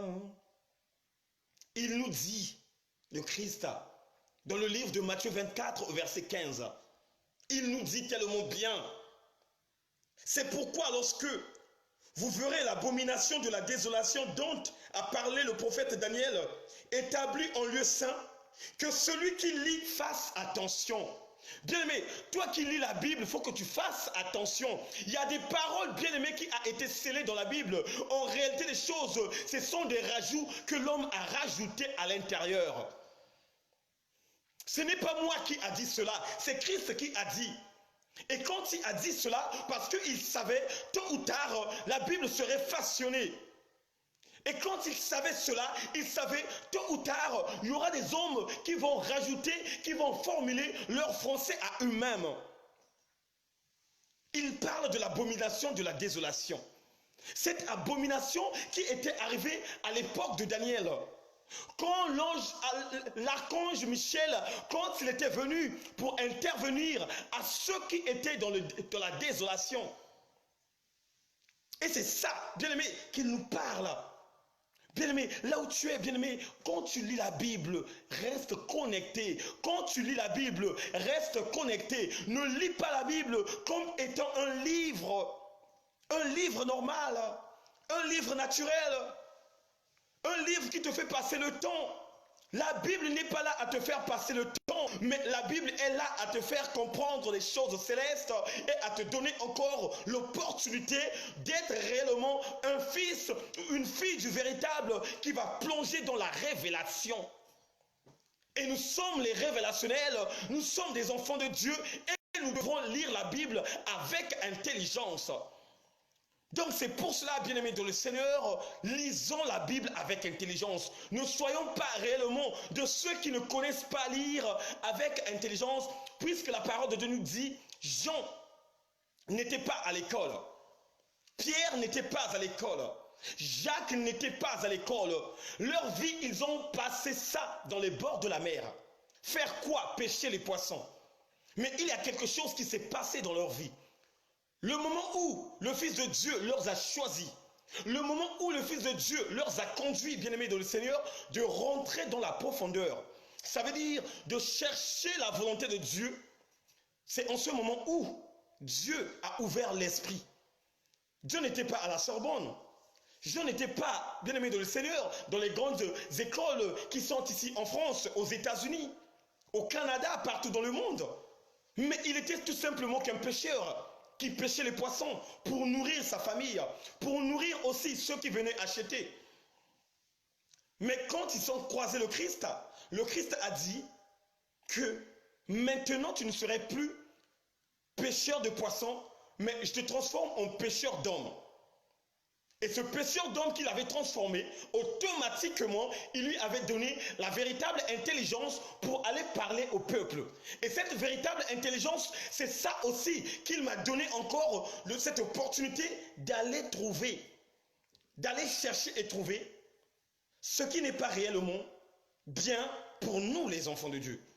C'est pourquoi soyons fidèles à la parole de Dieu. Soyons fidèles à la parole, mais ne sois pas fidèle à l'écriture. Puisque l'écriture, tu peux la lire, tu ne peux pas la comprendre sans révélation. Donc voilà pourquoi, peuple de Dieu, ne soyons pas réellement des gens incrédules. Ne soyons pas les gens sans intelligence, mais cherchons réellement l'intelligence véritable pour bien comprendre la Bible et bien lire la Bible. Le Christ avait dit ça très longtemps. Je ne sais pas quoi comme siècles qui sont passés qu'il avait dit de lire la Bible avec intelligence. Lire le livre de la loi avec intelligence. Plus qu'il y aura un certain moment où la désolation rentrera dans ce monde. Et on voit aussi aujourd'hui la désolation est rentrée dans ce monde. Beaucoup de charlatans sont rentrés dans ce monde qui utilisent la Bible. Même le diable utilise la Bible, bien-aimé. Le diable utilise la Bible. Quand il a croisé le Christ dans le désert, il a bien dit, il a dit, il est écrit que le Fils de Dieu peut transformer la pierre dans le pain. Oui, il a fait cela à 50 000 hommes, sans compter les femmes. Il a transformé le pain, il a transformé les poissons que le monde a mangé. Et Satan connaissait cela, puisque Satan habitait dans cette maison. C'était lui le gardien de cette maison. Par rapport à l'obéissance où Dieu l'avait rejeté. Satan a dit, il a été écrit que même si tu sautes, les anges viendraient à ton service. Oui, c'est vrai que le Christ a été campé tout le temps des anges spirituels. Le jour quand il était né, la parole de Dieu nous dit, les anges descendaient comme étant les brebis qui marchaient devant l'Éternel. Et c'est ça aussi que Satan avait dévoilé. De la même manière que tu lis la Bible, Satan aussi, c'est de la même manière qu'il les lit. C'est pourquoi la Bible dit, il se déguise comme un ange de lumière et même ses ministres. Et quand on parle les ministres, on parle le ministère.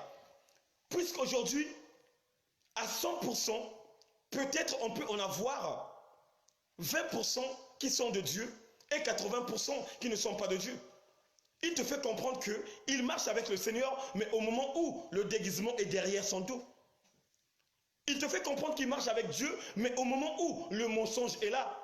Et c'est eux, bien-aimés dans le Seigneur, qui est en fait en train de faire un grand travail uniquement dans les versets bibliques. Il prend un verset, il te fait comprendre quelque chose et il te prend ton argent. Il t'arnaque pour que tu sois réellement pauvre, pour que tu puisses plus en avoir quelque chose dans ta poche et que lui, qu'il se satisfait tout le temps quand il vient pour décortiquer la parole de Dieu, qu'il porte les costumes, les nouvelles costumes, les cravates. Et c'est les cravates qui coûtent cher, hein? Les montres qui coûtent cher. Et c'est ça que nous voulons dévoiler. C'est pourquoi j'appelle au peuple de Dieu de lire la parole de Dieu avec conviction, de lire la parole de Dieu avec détermination.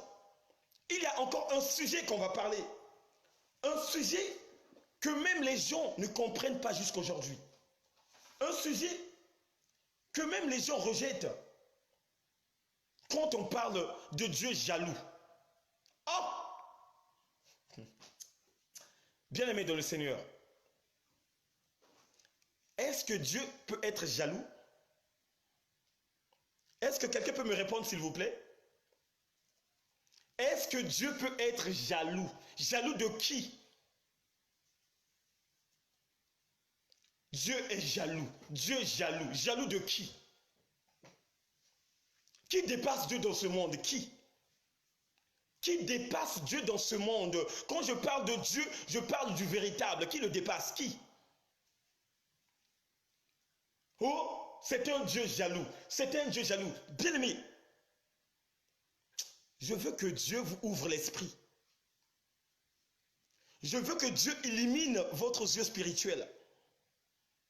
Je veux que Dieu vous montre réellement la chose qui se passe dans cette parole divine. Oh, Dieu jaloux. Quels sont dans le livre d'Éternome? Non.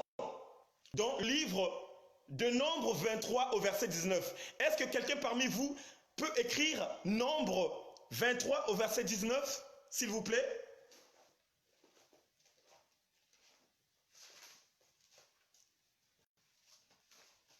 Nombre 23, Nombre 23.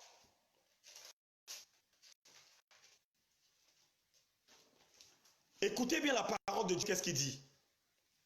La parole de Dieu nous dit, Dieu n'est pas un homme pour mentir, ni un fils de l'homme pour se repentir. Je répète encore, Dieu n'est point un homme pour mentir, ni un fils de l'homme pour se repentir. Ce qu'il a dit, ne le fera-t-il pas? Ce qu'il a déclaré, ne l'exécutera-t-il pas? Ça, c'est qui parle? Ça, c'est Moïse. Moïse a dit, Dieu n'est pas un homme pour mentir, ni un fils de l'homme pour se repentir. Mais il y a des versets bibliques, par exemple, quand tu vas dans le livre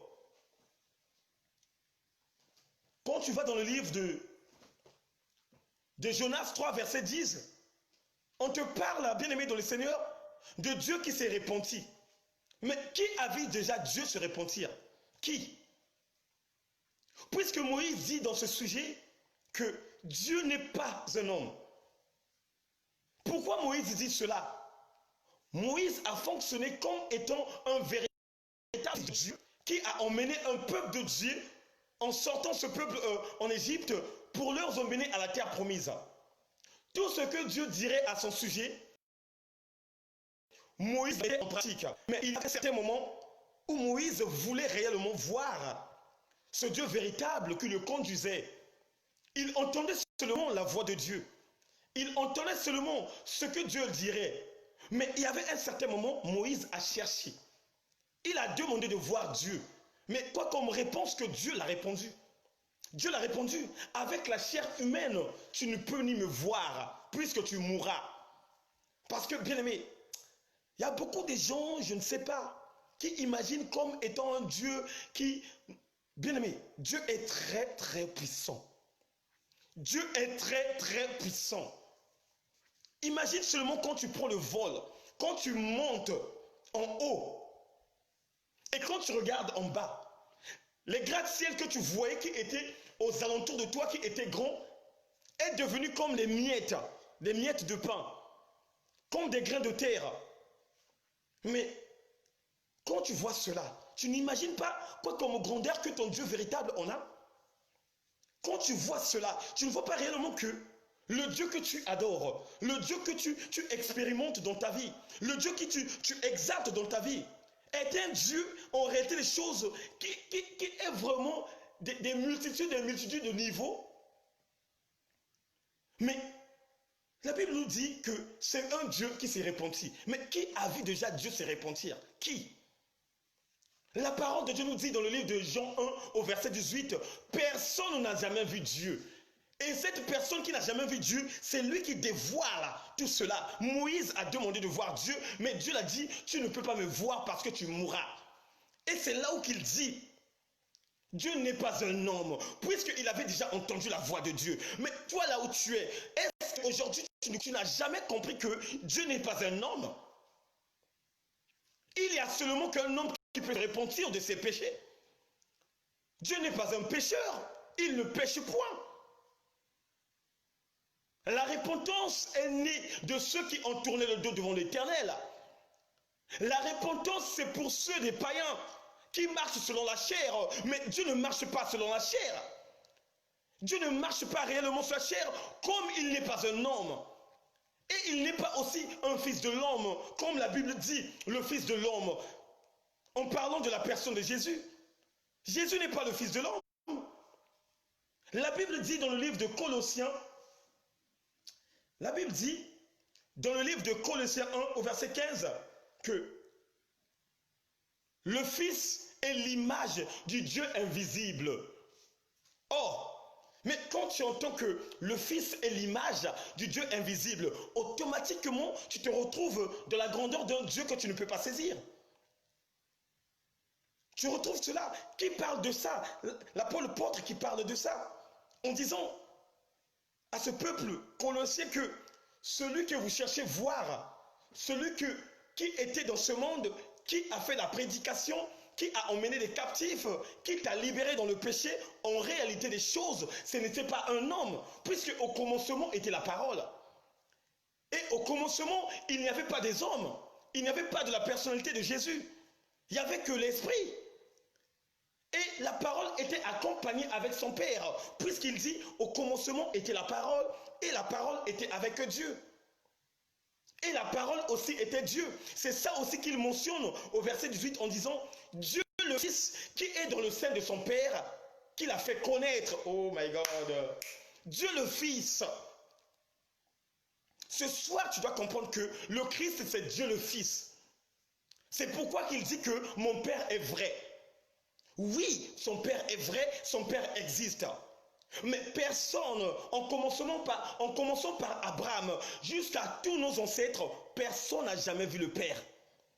Pour voir le Père, il faut passer à la porte. La porte, c'est qui? La porte, c'est le Christ. C'est le Christ qui dévoile le Père. Philippe avait posé la même question en disant à la personne du Christ, ça fait très longtemps qu'on est ensemble.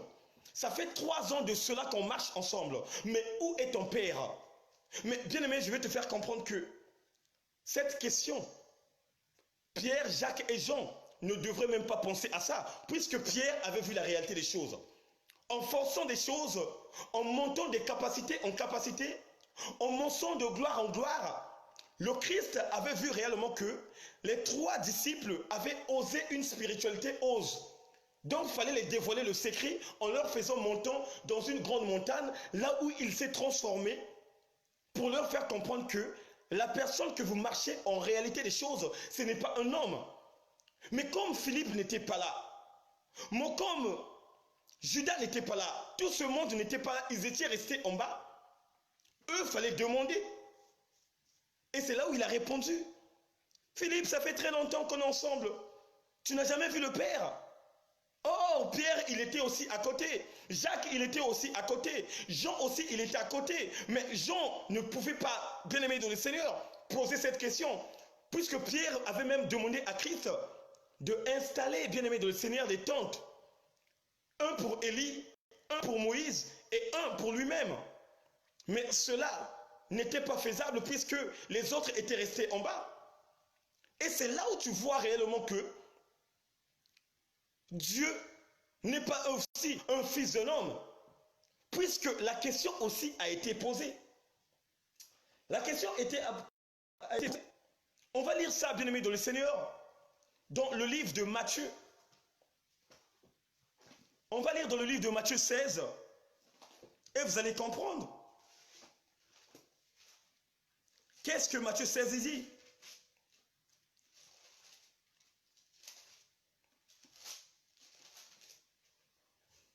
Matthieu 16, on va commencer au verset 13. Qu'est-ce que la parole de Dieu nous dit? Le Christ étant arrivé dans le territoire de Césarée de Philippe, demanda à ses disciples, qui je suis au dire des hommes? Oh my God, il dit, qui je suis au dire des hommes? Écoutez bien ce qu'il d'abord, la première des choses, ce qu'il va mentionner. Moi, le Fils de l'homme, ça c'est la question que le Christ pose à ses disciples. Il dit, qui je suis au dire des hommes? Moi, le Fils de l'homme. Ils répondirent, les uns disent que tu es Jean-Baptiste, les autres Élie, les autres Jérémie ou l'un des prophètes. Et vous, leur dire, Simon-Pierre, le seul et l'unique, que Dieu avait révélé le secret. Qu'est-ce que Simon-Pierre dit? Simon-Pierre répondit, tu es le Christ, le Fils du Dieu vivant. Tu es le Christ, le Fils du Dieu vivant. Simon-Pierre n'a jamais osé de dire que tu es le Fils de l'homme. Simon-Pierre n'a jamais osé de dire que tu es le Fils de l'homme. Bien révélé par l'Esprit de l'Éternel, Simon-Pierre a dit, tu es le Fils de Dieu vivant. Écoutez ce que je dirais. Jésus, qu'est-ce qu'il dit? Il dit, Jésus répondant, la parole lui dit, tu es heureux Simon, fils de Jonas, car ce ne sont pas la chair et le sang qui t'ont révélé cela, mais c'est mon Père qui est dans le lieu secret. Amen. Le Christ a dit à Simon, tu es content de trouver la révélation. Tu es content de rentrer dans la profondeur de l'eau. Mais je te le dis en vérité, ce n'est pas la chair ni le sang, mais c'est mon Père qui est dans le lieu secret, qui t'a dévoilé le secret. Que je suis le Fils de Dieu vivant, que je ne suis pas le Fils de l'homme. Et c'est ça aussi que Moïse a dévoilé. Dieu n'est pas un homme pour mentir, ni un fils de l'homme pour se repentir, puisque quand il était à la fête de noces avec ses parents, il y a un certain moment où Marie était venue le voir en lui demandant le service. Vous savez qu'est-ce qu'il avait dit? Il a dit, femme, il y a quoi comme relation entre toi et moi? Mon heure n'est pas encore arrivée. Bien-aimé, pourquoi le Christ avait dit femme? Parce que Marie, consciemment d'elle, elle savait très bien que le Christ n'était pas son enfant en réalité. C'était une grâce exceptionnelle que Dieu avait fait dans sa vie afin que l'incarnation de la parole, de la personne de Jésus vienne dans la vie de Marie et naît dans sa maison. Et ça ne s'arrête pas là. Ça ne s'arrête pas là, bien-aimé dans le Seigneur. Quand le Christ avait 8 ans, non, 12 ans, si je me trompe. Quand vous lisez dans le livre de Luc 2, au verset 49, il y avait un pèlerinage qui s'était passé à Jérusalem où le Christ était accompagné avec Joseph et Marie. Ils sont partis là-bas, c'était très bien passé et au retour, le Christ était resté dans ce temple. Donc, quand tu traversais, eux, ils pensaient qu'il était entre leurs mains, ils étaient avec eux ou ils étaient derrière eux en parlant avec des autres gens. La Bible dit que, à un certain moment, ils ont senti que le Fils n'était pas avec eux. Ils ont cherché pendant 3 jours. Ils ont cherché, ils n'ont pas trouvé. Ils ont dit non, on doit retourner là où on était. En retournant dans cette ville et dans le temple, ils ont vu que le Fils était aux alentours de plusieurs hommes âgés et qu'il décortiquait la parole de Dieu. Et quand il décortiquait la parole de Dieu, à un certain moment, Joseph et Marie étaient étonnés. Tout d'un coup, il vient, il prend le Fils. Et quand il prend le Fils, il dit, mais moi et ton père, oh my God. Marie dit, moi et ton père, on te cherchait partout. Écoutez la réponse du Christ envers ses parents sur la terre. Savez-vous pas que je dois prendre les choses de mon père au sérieux? Ça, c'est le Christ qui avait dit ça. Il n'avait pas dit que, papa Joseph, je dois prendre et je dois parler les choses de mon Père céleste. Non, il avait dit, je suis dans la maison de mon Père et je dois prendre les choses de mon Père au sérieux. Son Père, c'est qui? C'est le véritable éternel, mon berger. Son Père, c'est qui? C'est le roi des gloires. Et son Père, c'est qui? C'est celui qui est dans le lieu secret. Et c'est là où tu dois comprendre que le Christ n'était pas un fils de l'homme. Le Christ était uniquement le Fils de Dieu, mais fallait seulement qu'il s'incarne à la personne de Jésus pour montrer l'exemple que nous devrons suivre, nous, comme on est appelé à souffrir comme il a souffert et de tracer comme il a tracé. Et c'est ça aussi qui doit illuminer tes yeux. C'est ça qui doit ouvrir ton esprit, de comprendre réellement que celui que j'adore, celui que je lève, en réalité, ce n'était pas un fils de l'homme. C'est obligatoirement un fils du Dieu vivant, puisque Pierre avait dévoilé cela. Et Christ, quand il a entendu cela, il a dit, ne dites rien à personne. Il a bien dit ça. Vous, vous êtes dans la révélation. Beaucoup de gens m'appellent par Jésus. Beaucoup de gens m'appellent par le Fils de l'homme. Mais vous, vous avez trouvé la révélation. Et la révélation que vous avez trouvée, en réalité, les choses, ce n'est pas vous-même, comme votre chair et votre sang qui coulent dans votre corps, qui vous a dévoilé le secret. Mais c'est mon Père qui est dans le lieu secret, qui vous a dévoilé le secret. Et c'est là où les disciples commençaient à bâtir la conscience dans leur vie. Et c'est ça aussi que ce soir que tu dois bâtir maintenant la conscience. La conscience de ce Dieu véritable que tu marches. La conscience de celui qui t'a donné le souffle de vie de ce matin. De celui qui t'a dévoilé ce que tu ne voyais pas hier, aujourd'hui et avant-hier. Et c'est maintenant toi qui dois prendre conscience maintenant d'être réellement comme étant un enfant de béret qui doit écouter la parole et chercher des révélations.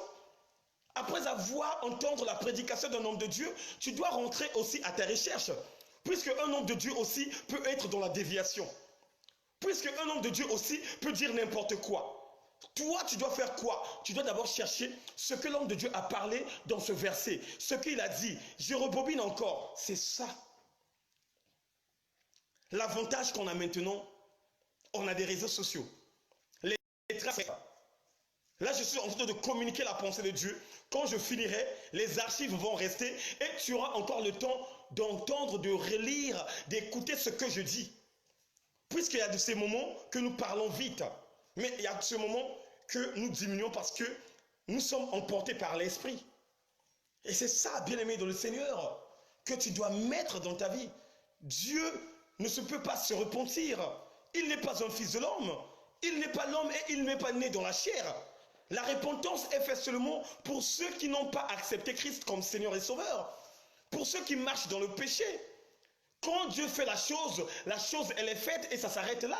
Quand Dieu décide, il décide et ça s'arrête là. Il ne retourne pas en arrière de se repentir. De dire, ah j'ai mal fait.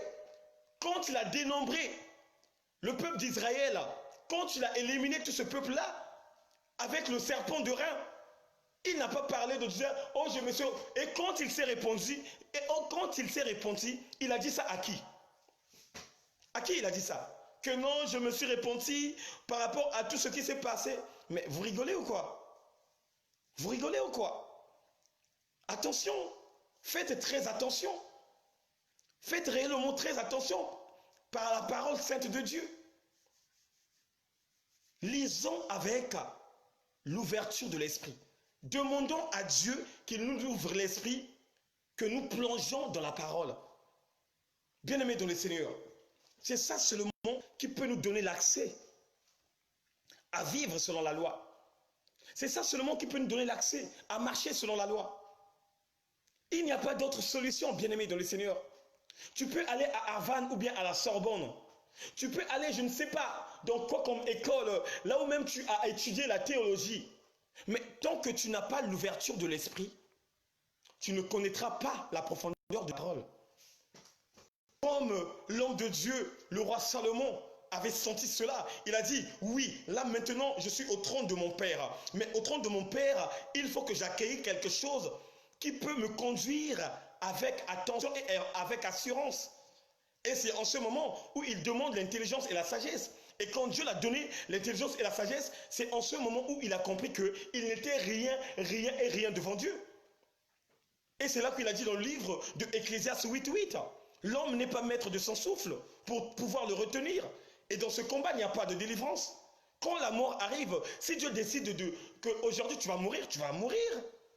Il n'y aura pas d'intervention comme nous voyons dans les pays, dans nos pays à nous. Tu as giflé quelqu'un comme tu es un fils d'un tel, on t'a fermé, automatiquement on va te sortir. Non, ça n'existe pas avec Dieu. Les militaires peuvent camper autour de toi, mais si Dieu il dit, il ôte ton souffle, il prend le souffle. Et c'est cette intelligence que le roi Salomon avait. Il a bien dit, le dessein dans le cœur de l'homme, c'est des eaux profondes. Mais c'est l'homme intelligent qui s'est épuisé. Bien aimé, si tu n'es pas intelligent spirituellement, tu ne peux pas toucher la profondeur de la parole. Quand on dit des eaux profondes, c'est la profondeur de la parole. Donc c'est la révélation en révélation. Et c'est cette révélation que Dieu vous dévoile ce soir. Donc, lisons la Bible avec l'ouverture de l'esprit.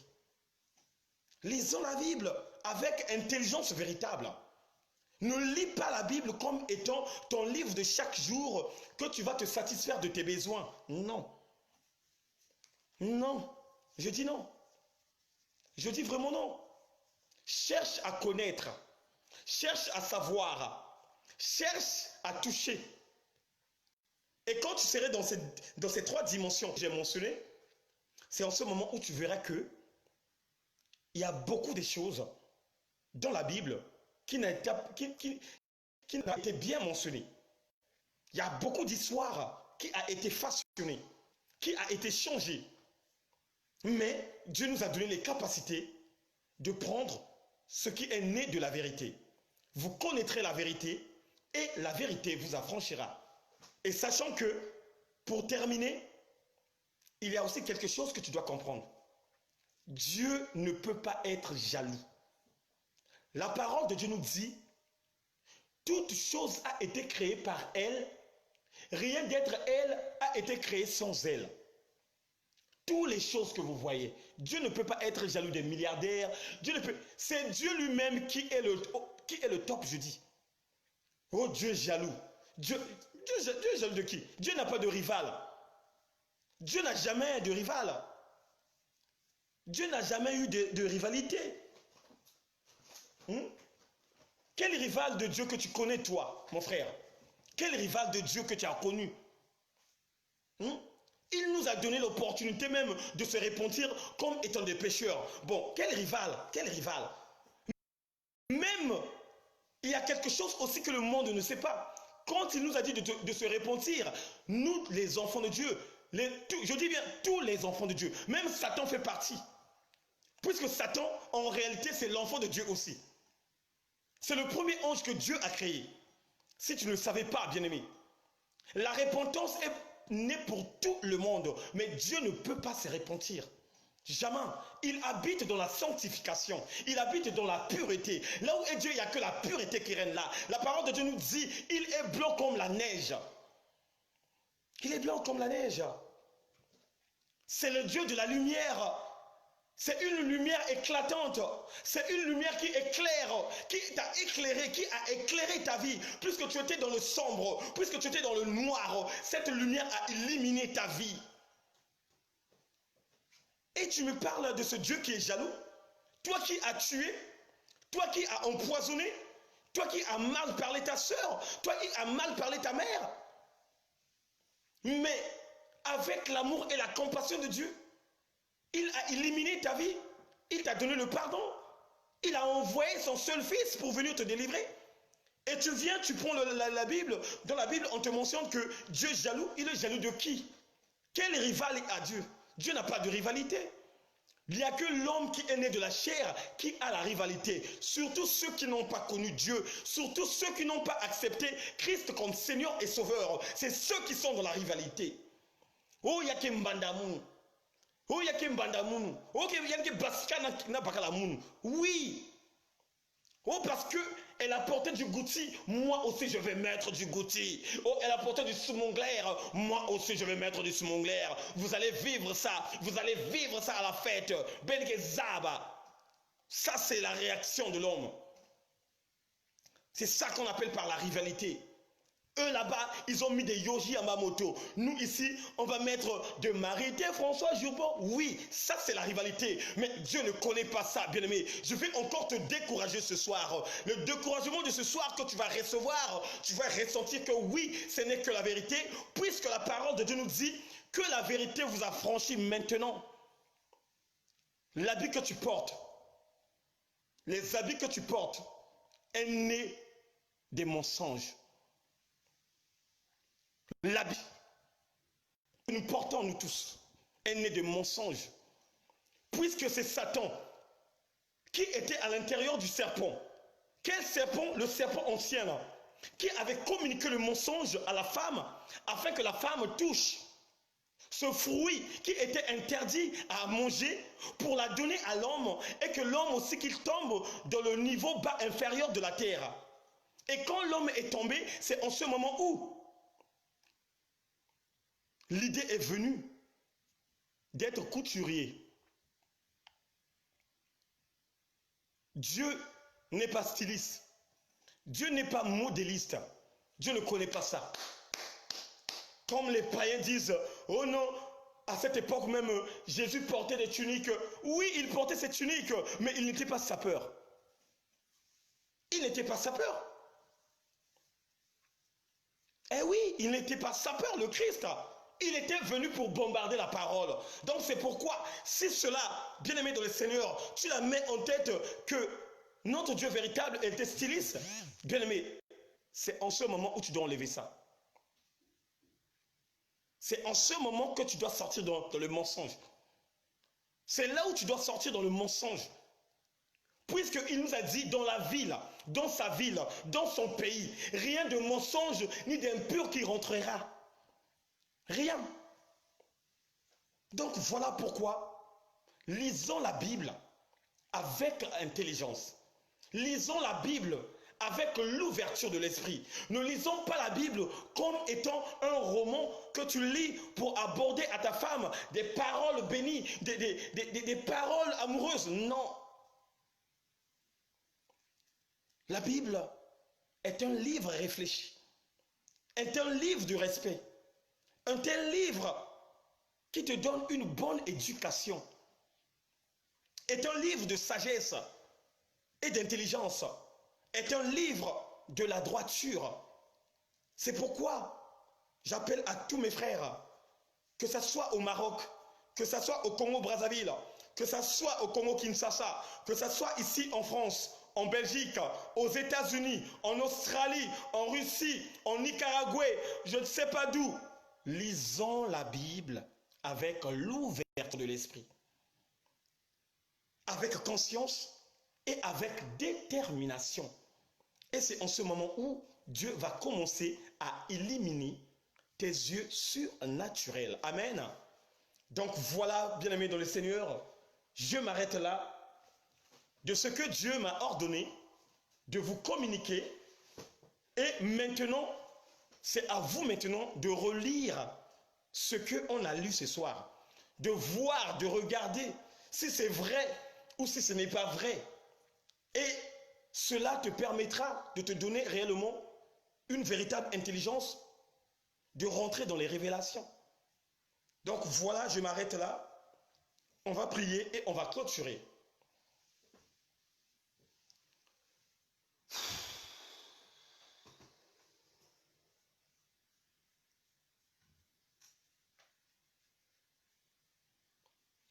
Seigneur, merci encore de plus.